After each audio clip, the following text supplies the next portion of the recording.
Hello and welcome to this Infection Basics video. I'm Dr. Alid Roberts, and in this video we're going to look at the gram-negative endotoxins and their effects on the host during infection. And so one of the first things we need to ask ourselves are, what are endotoxins? Well, in bacteria there is only one, and that is a lipopolysaccharide, or LPS for short. Now this is essentially a complex glycolipid that extends outwards from the outer membrane of the gram-negative bacteria. Now, because the LPS is both a structural component and a powerful immune activator, its release can trigger profound inflammatory responses within a host. Now, before we can understand its effect, first we need to look at its structure and organization.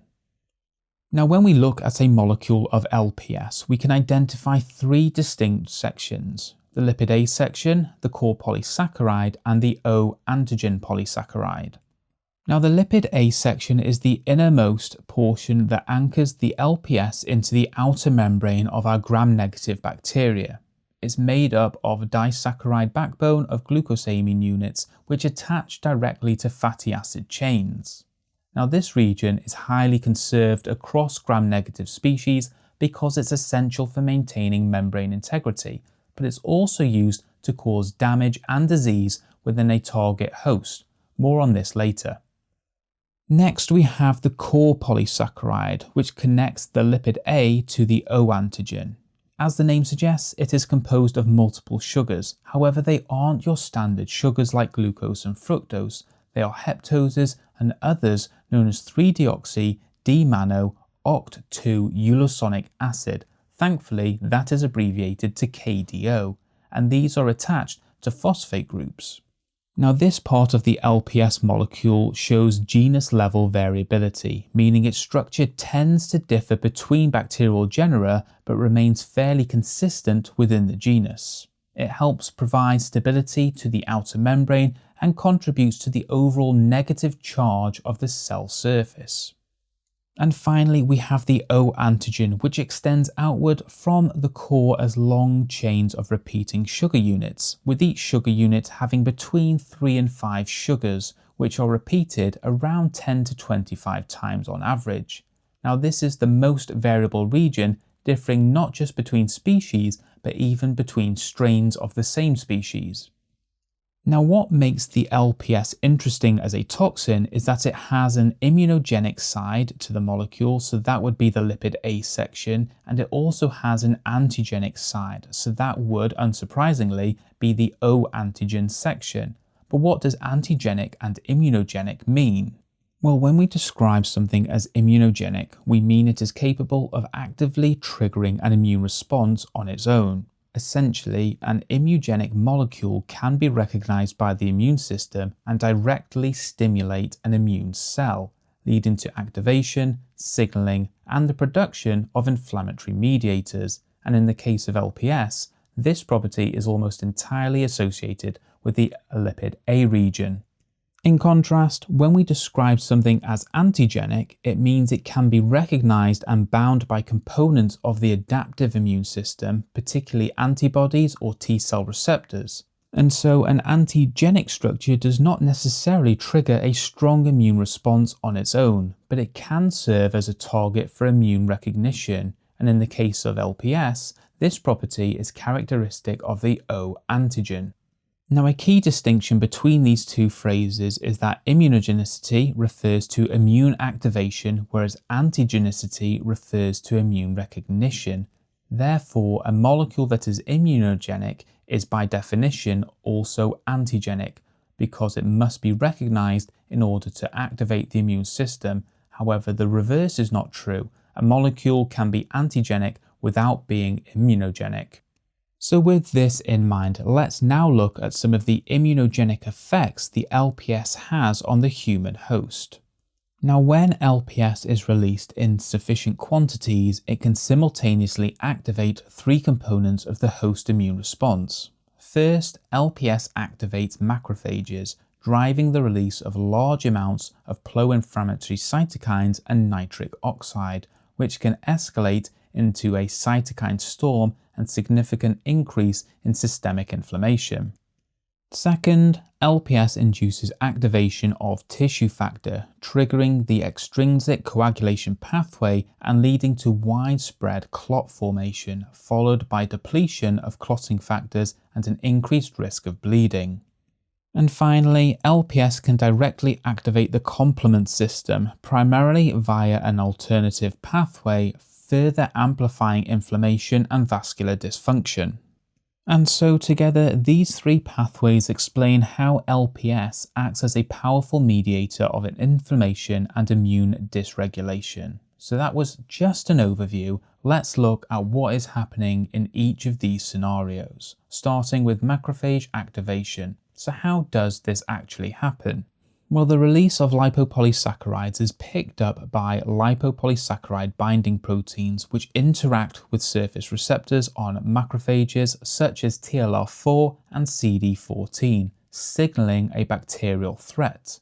Now, this identification triggers an intracellular signaling cascade which switches macrophages into an activated state, and as a result, they will then begin to release inflammatory mediators such as IL-1, IL-6, TNF-alpha, as well as nitric oxide.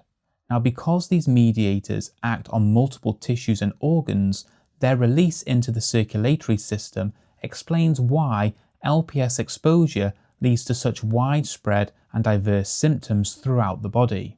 Now, if we focus first on IL-1, IL-6 and TNF-alpha, one of their key targets is the hypothalamus in the brain. And so these cytokines signal to the hypothalamus that infection is present, and in response, the hypothalamus raises body temperature. This results in a characteristic fever, which is a deliberate physiological response designed to inhibit pathogen growth within the body whilst also enhancing immune function. Now, in addition to their effects on temperature regulation, TNF-alpha and nitric oxide have major effects on the vascular system. They increase the permeability of capillaries and promote vasodilation, meaning blood vessels widen and become leakier. Now, the combined effect of these changes is a reduction in systemic vascular resistance, leading to a drop in blood pressure, clinically referred to as hypotension. Now, in addition to activating macrophages, it also activates tissue factor by inducing expression of tissue factor 3, also known as factor 3 or F3, on the surface of monocytes, macrophages, and endothelial cells. Now, this expression initiates the extrinsic coagulation pathway, and so tissue factor binds to and activates factor 7, which activates factor 10, which leads to the production of thrombin. Now, this is an important enzyme that converts fibrinogen into fibrin, forming the structural framework of blood clots.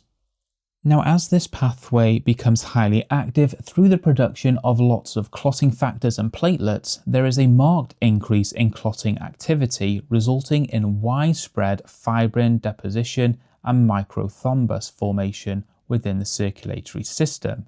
This promotes thrombosis, particularly in small blood vessels, which can impair tissue perfusion and contribute to organ damage. Now, this excessive clot formation comes at a cost. The continuous activation of coagulation leads to the consumption of clotting factors and platelets, progressively depleting the body's supply of these proteins, and as a result, despite the presence of widespread thrombosis, the blood becomes unable to clot effectively where it is actually needed, leading to an increased risk of hemorrhaging. And so this paradoxical combination of simultaneous thrombosis and bleeding is the defining feature of disseminated intravascular coagulation, a life-threatening complication strongly associated with high levels of circulating LPS during severe gram-negative infections. Now, in addition to what we've looked at already, LPS can directly activate the complement system through an alternative pathway, basically without the need for antibodies. Now, this leads to the activation of complement components C3 and C5, which are cleaved into the powerful inflammatory mediators C3a and C5a, which both act as anaphylotoxins. But what does this mean? Well, essentially, it triggers immune cells such as mast cells and basophils to release histamine. Why is this important? Well, histamine has a number of vascular effects, from increasing capillary permeability, allowing fluid to leak out of the blood vessels, leading to things like edema.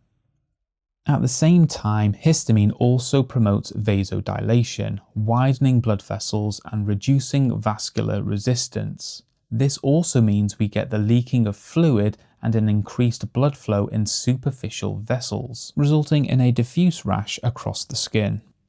Now, the combined effect of increased permeability and vasodilation is a drop in blood pressure, which can progress to hypotension during severe or uncontrolled complement activation.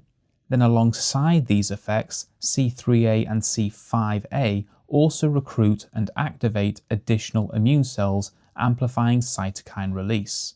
And so overall, excessive complement activation by LPS acts to intensify inflammation, reinforcing the systemic inflammatory response, which brings us on to a sort of endgame for LPS effects.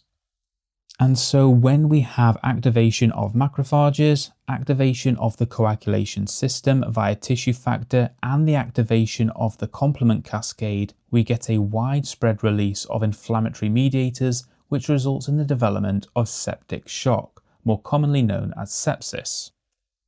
This is essentially where cytokines and nitric oxide drive fever, vasodilation, and hypertension, whilst complement activation increases vascular permeability and inflammation. And just to make things that little bit worse, tissue factor mediated coagulation causes microthrombosis, followed by depletion of clotting factors and bleeding. And so the combined effect, if left untreated, results in reduced tissue perfusion, organ damage, and ultimately multi-system organ failure. Therefore, it is extremely important in a clinical context that sepsis be investigated and ruled out as quickly as possible. And with that, we come to the end of this video. I hope you found the content useful, informative, and most important, easy to understand. Thanks for watching, and I hope you have a great day.